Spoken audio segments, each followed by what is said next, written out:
Hi there, dudes and dudettes. My name is still somehow Turpini Majava, and I'm gonna give you my review of Bill and Ted Face the Music, released in 2020. This one is directed by Dean Parisot, who's done Galaxy Quest, Fun with Dick and Jane, Red 2, and a bunch of TV show episodes. Pretty high profile stuff.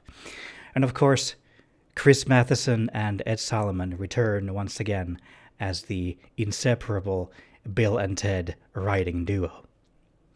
Great. It's apparent pretty quickly that this movie isn't as visually appealing as the previous two movies, for me at least. This has a very cheap, overly slick, green screened look to it, with way too much bright white all around, and the costumes look honestly kind of lazy this time. Maybe I'm biased towards the late 80s look and charming effects, but I'm not getting a Bill and Ted feel with this one, not visually at least. The opening of this movie is narrated by Bill and Ted's teenage kids, who we previously saw as babies at the end of Bogus Journey. And I was thinking, if, as these narrators are saying here, this is the story of their awesome dads, why are their daughters the ones to tell the story? Why do we need this narration anyway? Oh yeah, they're daughters now, and their names are not Little Bill and Little Ted. They are now Billy and Thea. Close enough, I guess. At the end of the previous movie, the kids were at least dressed as boys. I read an interview where the writers said they wanted to avoid the kids being just smaller versions of Bill and Ted in this movie, and thus they decided to make them daughters instead. Okay, we'll get to that justification later. Dude, it is absolutely great and totally tubular to see Alex and Keanu return to the roles of Bill and Ted. They are an absolute joy to watch. Alex is clearly having the time of his life. He looks so excited to be doing this again. Keanu, however, he's great, but I do feel like he can't quite get to his inner Tedness in this. He does try. He absolutely does try. He's not sleepwalking or anything. He's just nowhere near as energetic, animated, and radiant as he was in the original two movies. He looks like he's holding something back, and even struggling to smile really widely like Ted used to. He barely smiles at all, in fact, in the whole movie. It's made worse by the contrast to Alex Winter, who is every bit as Bill as he was some 30 years prior. They don't really establish that something's up or down with Ted plot-wise, not anything that would justify it being this consistent throughout the movie. So it has to come down to performance. I still buy them as Bill and Ted, but something's a little off with Ted. He's a little bit of a sad Keanu. So the Wild Stallions, still spelled the same, haven't exactly been the success the prophecies foretold. But Bill and Ted are still very much a unit in this movie, so much so that they go to couples therapy together as the couple Bill and Ted, as well as the married couple they are with their respective wives, thus forming three couples simultaneously. Bill and Ted even have trouble understanding the concept of I without the we. I mean, they have been together for a very long time, and I'm I am so glad they're not making a forced rivalry between them or the classic comedy misunderstanding breakup or something like that. Anyway, the Wild Stallions have been trying real hard to live up to their future legacy for 25 years without much success. Despite them being skilled musicians after the second movie, if you haven't seen it, you wouldn't know why. Their stuff has been deemed too out there and esoteric for most audiences. Their daughters are their biggest fans. Bill and Ted are tired of trying and they're considering stopping for good when Rufus's daughter shows up and whisks them along. There is a hologram of George Carlin as a museum item with a decent impression of him presenting the original time travel phone booth. So is that all Rufus is now? A museum item? I'm not sure I like that. They did include his daughter Kelly in the movie. She has a small part. That's nice. Anyway, the future council of important people tell them they have to perform the song that will unite the world in 77 minutes, or time and space will cease to exist. They initially try to steal the song from their future selves, which I don't know how the future exists if they've somehow already failed, at least in one timeline. I'm not sure. Time travel. Their future selves reveal that they are miserable because Bill and Ted couldn't make their wives happy.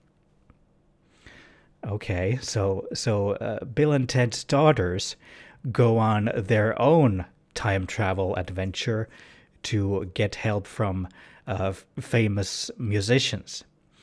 But it is markedly less excellent than Bill and Ted's own journey of literal self-discovery. Oh, hey, Dave Grohl is in this movie. What's that? Oh, he's canceled? I'm not allowed to like him anymore? Oh, never mind then. Bill and Ted's future selves try to get them to believe that they were the ones who wrote the greatest song in the world, when it was Dave Grohl all along, now canceled.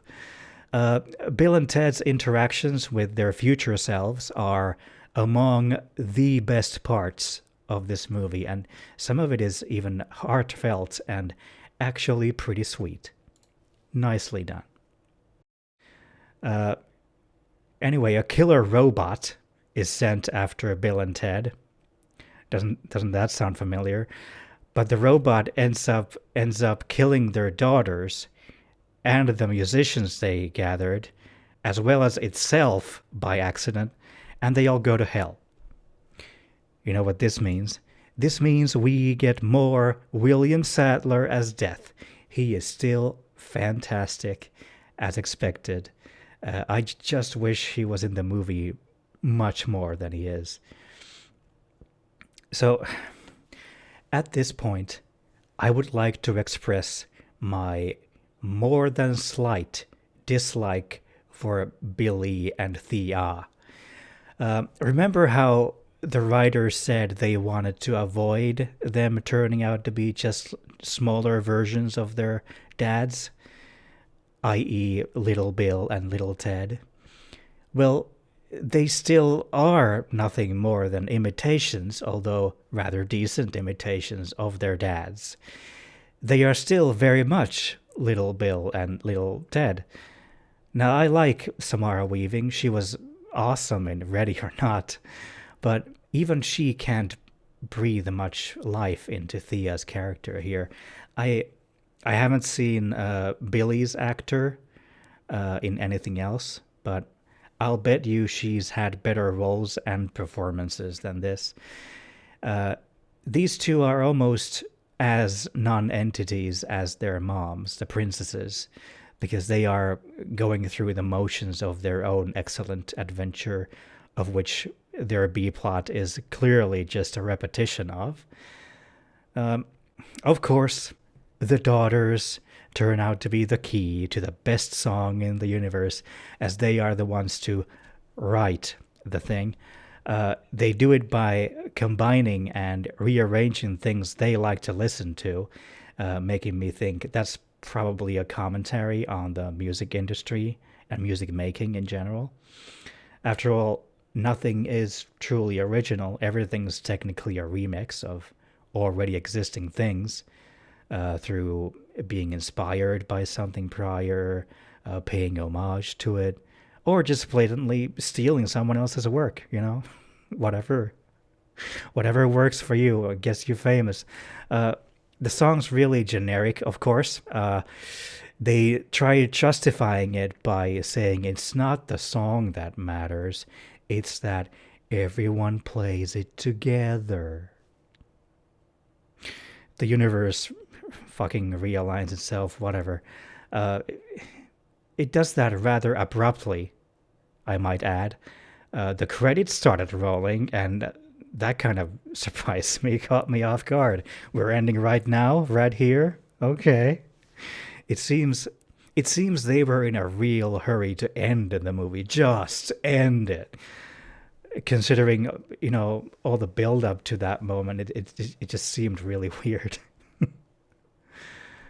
Okay, well, Face the Music is rather uneven in entertainment value and in some parts effort.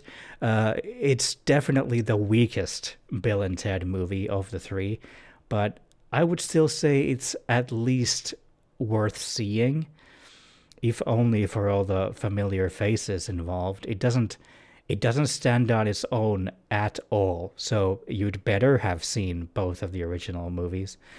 And I guess it's really a problem with sequels made 30 years after, when they need to put all the familiar things in there, the things you know, but at the same time, they'd have to think of something new and exciting and revolutionary to flip it on its head. The new stuff here just isn't nearly as interesting this time around as it was in the amazingly creative Bogus Journey. Not even close. The daughters collecting the various musicians feels very much like an unnecessary addition, an additional B plot that could have easily been left out. For as we now know, the song itself didn't actually end up fucking mattering, so they didn't really need all those musicians to be there. If they can just give out instruments to every artist in the fucking world, so that they're already playing it together, which is all that matters, right? Did they really need a Chinese flutist you can barely hear in the mix? Or a prehistoric drummer? Just because you're the first doesn't mean you're the best. I digress. The B plot could be redeemed, partially, if it at least managed to be, funny. But it is painfully not.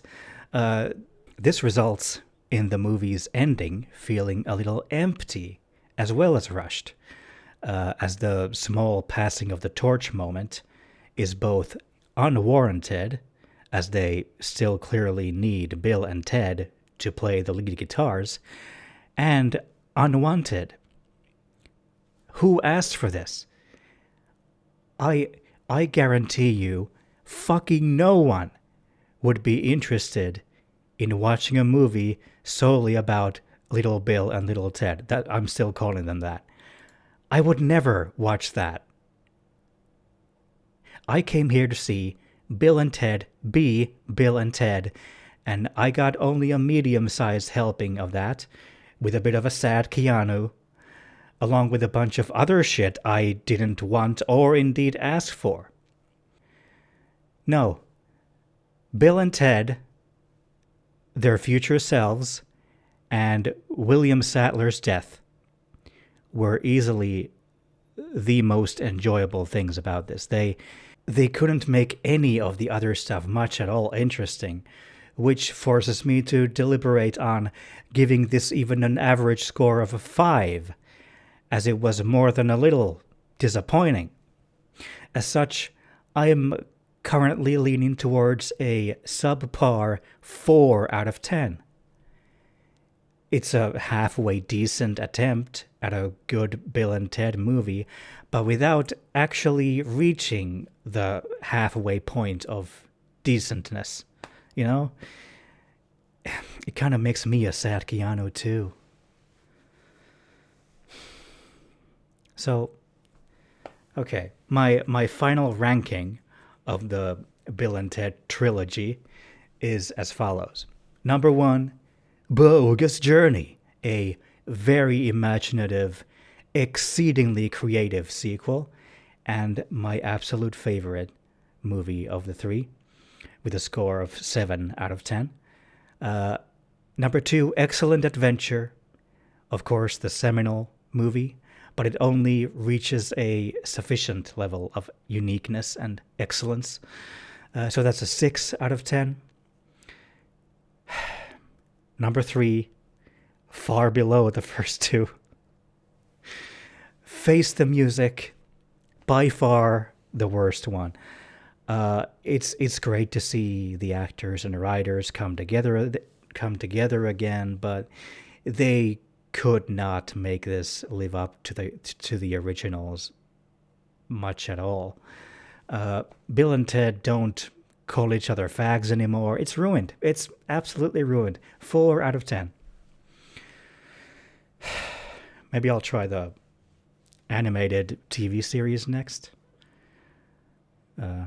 Maybe I'll have a better time with that.